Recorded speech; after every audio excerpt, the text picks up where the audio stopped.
আসসালামু আলাইকুম।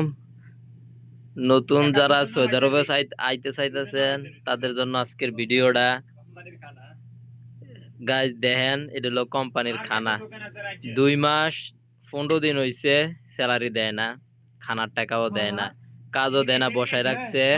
এখন আমাদের কোম্পানি আমাদের জন্য খানা নিয়ে আইছে। দেখেন, আমরা 4 জনের লগে কি দিছে: 2টা নুডলসের প্যাকেট, 5 কেজি করে 10 কেজি চাউল, 1 কেজি ডাউল আর একটা তেলের বোতল দিয়েছে। এই হলো গাইস। এবার সিদ্ধান্ত নেন, কারা আপনারা সৌদি আরবে আইতাছেন, বুঝছই না আইয়েন দালালের ফক্করে পইরা, দালালের মিষ্টি কথা শুননা বিদেশ আইয়েন না। বিদেশ আইবেন, দালালে মিষ্টি কথা কব, 1 থেকে 1.5 লাখ টাকা বেতন পড়বো, 3টা 500 টাকা কসকুচ্চা নুস পাইবেন বেতন। এটা দালালের ফক্কর হইন না, আপনারা সৌদি আরব আইয়েন না।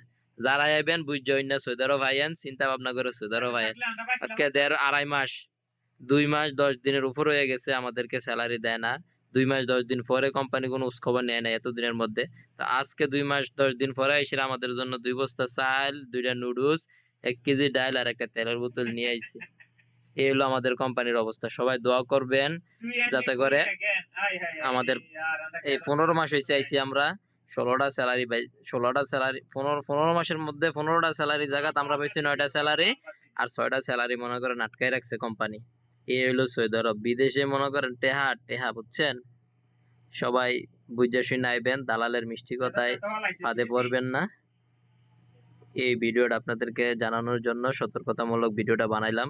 সবাই ভিডিওটা বেশি বেশি শেয়ার করে দিবেন। আর এলি আমার একটা ভাই, টাঙ্গাইলা ভাই, আলা বজিবুত হালাইয়া আইছেন। সব বজিবুত ভাই বাংলাদেশে মনে করেন শিক্ষারে, বুঝছেন? সবাই বাইরের লোক দোয়া করেন। বাইরের 2টা ছোট আলা দিলে, 2টা ছোট ছোট মেয়ে আছে। তো এই আর কি আজকে ভিডিওটা।